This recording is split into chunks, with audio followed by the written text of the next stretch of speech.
Hi, I'm Nian Zhang. I'm happy to present our paper, RapidLayout, Fast Hard Block Placement of FPGA-optimized Systolic Arrays using evolutionary algorithms. RapidLayout is a placement framework for high-performance hard block designs.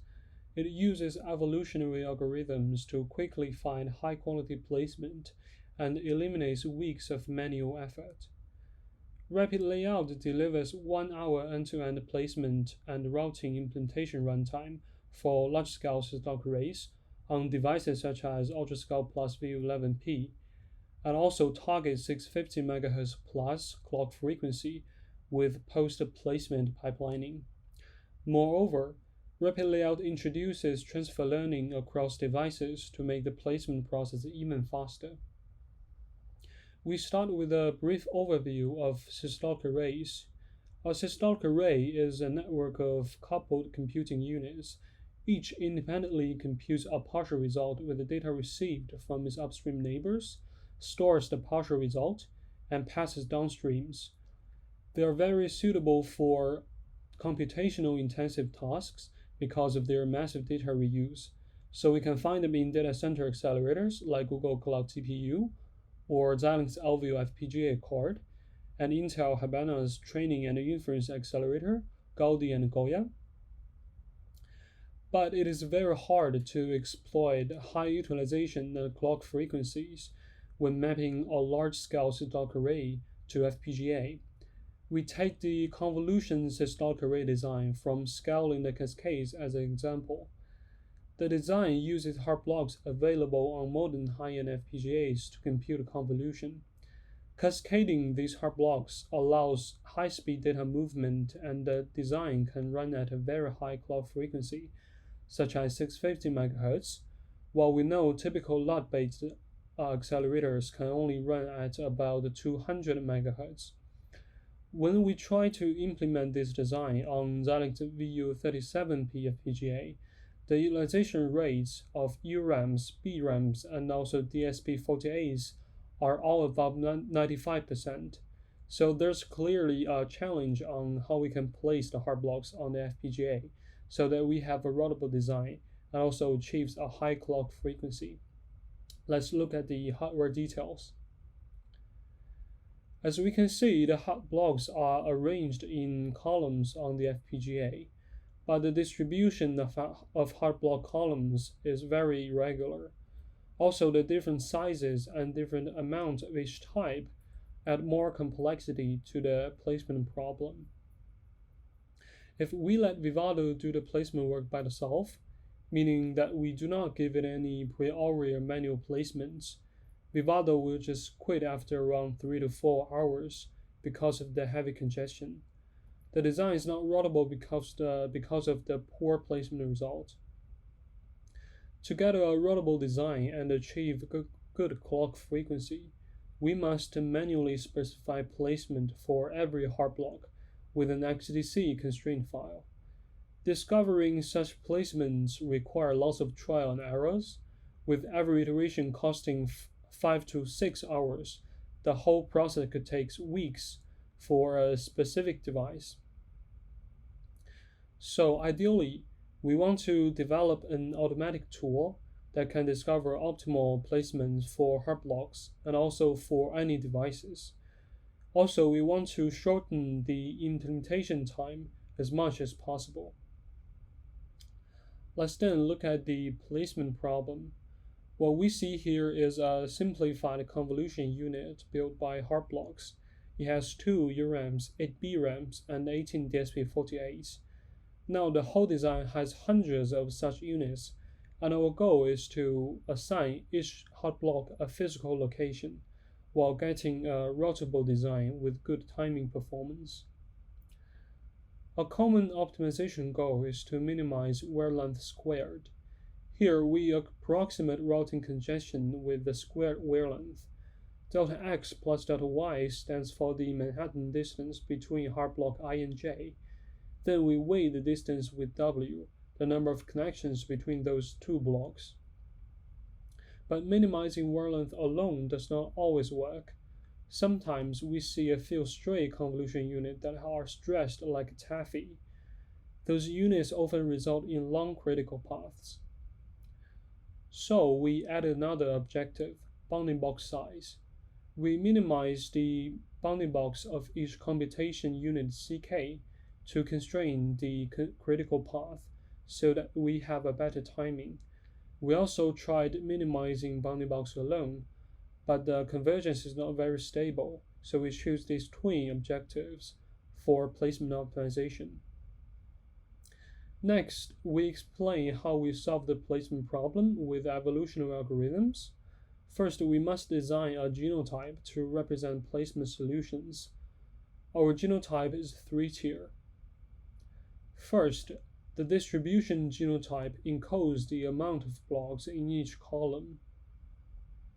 And then the location genotype gives each block a relative position in the column, so the physical block locations are picked.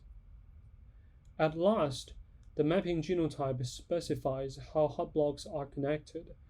Here, hot blocks of one computation unit are marked by the shadow. Each shadow suggests a physical placement for one convolution unit. The visualization will reappear in the graphs later. Now we take a look at the workflow of RapidLayout with examples. RapidLayout takes the netlist of one convolution unit as input. Based on hardware resources and the convolution unit, it calculates the minimal replicating rectangular region and find hard block numbers and replicate the logical netlist according to the block number. Here, repeating rectangular region means the area whose placement can be reused to fill the entire FPGA. Let's see an example. To find the repeating rectangular region, RapidLayout starts from one SLR, then keeps dividing the region equally into sub-regions.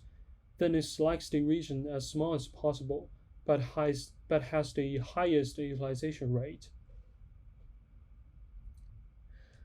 For V11P FPGA, that rectangular region is 1/2 of a SLR. Note that the irregularity of hot block columns forces the tool to select all of the columns in the rectangle. Otherwise, the placement result cannot be reused to fill the entire device. Then, according to the results and the rectangle size, RapidLayout takes in one convolution unit and replicates it. It also connects the global nest during netlist replication.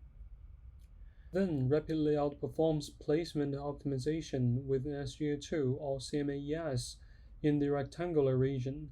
Let's look at an example. To understand the example, we familiarize our audience with the visual representation. This is a visualization of one single convolution unit. The hot blocks are arranged in columns. Yellow is for DSP48, blue is for BRAMs, and purple is for URAM blocks. The gray region represents a physical placement for this convolution unit, which is consistent with the previous representations. Then we see a placement visualization for repeating rectangular region. 80 blocks are placed with evolutionary algorithms in this region. This example uses SGA2 for placement. We show the exact evolving process of the placement. Note that the congestion gets lower as the evolution advances. As we can see, the algorithm overcomes the irregularity by interleaving convolution units in a clever way. Once the placement is finished, its result is copied to generate placement for the entire SLR. Then RapidLayout finishes placement and pipelining, export design to Vivado, and finish routing. RapidLayout takes the result from the last step and copies the placement to fill one SLR. Then it embeds the placement into the physical netlist. After that, the placement is finalized. RapidLayout calculates the wear length for each data path and inserts pipeline registers for long wires. In this way, we can effectively target high clock frequency. Then the design is written out to Vivado and let it finish detail placement and routing for one SLR. At last, RapidLayout performs SLR replication. In the last step, the router design of SLR0 is copied to SLR1 and SLR2 to get a complete implementation. In the experiment section, we discuss about three questions. What metrics are we measuring? Who are we comparing against? And what devices are we mapping to? As performance metrics, we measure the runtime of placement algorithms, the twin objective functions, and the final clock frequency of implemented design. We compare our evolutionary algorithms with UTplaceF, the state-of-the-art analytical placer, and also VPR's annealer. Also, we implemented a simulated annealing algorithm with a tuned cooling schedule for best performance. We compare our evolutionary methods with the annealing and also a single objective genetic algorithm to see the improvements and also the trade-offs. For devices, we map the design with RapidLayout to UltraScale Plus VU3P to VU13P. Also, to demonstrate the transfer learning capability, we use VU3P and VU11P as initial devices and transfer the placement to VU5P, 7P, 9P, and VU13P. First, let's look at the qualitative result comparison. We compare those three metrics. On the y-axis is runtime, and on the x-axis is our wear length squared times bounding box size, and also clock frequency. The 650 MHz frequency is the highest operating frequency of URAM, and it is marked in the red figure. For runtime, wear length, and bounding box size, we want them as small as possible. So in the left graph, closer it gets to the Eurasian, the performance is better. In the right figure, we want clock frequency to be as high as possible. So points resides at the right of the dotted lines means good performance. First, we see that simulated annealing has a fairly good performance. It has very small wear length and bounding box. Also, its frequency results are good, but the runtime is too high. Each placement search with annealing could cost about 20 minutes. Next, we see the results of a genetic algorithm minimizing bounding box size alone. The results are not very stable, and the frequency performance does not pass the line. Then we look at the SGA2. Comparing with annealing, SGA2 has a little bit worse wear length and a bounding box size, but its runtime is 3 times faster. Also, its frequency result passes the line of 650 MHz. If we look at the CMES, we could see that it gets even closer to the Eurasian. CMES is about 30 times faster than annealing, with some results quality trade-offs, but most of the frequency results still pass the red line. We also introduced an alternative SGA2 with a reduced genotype.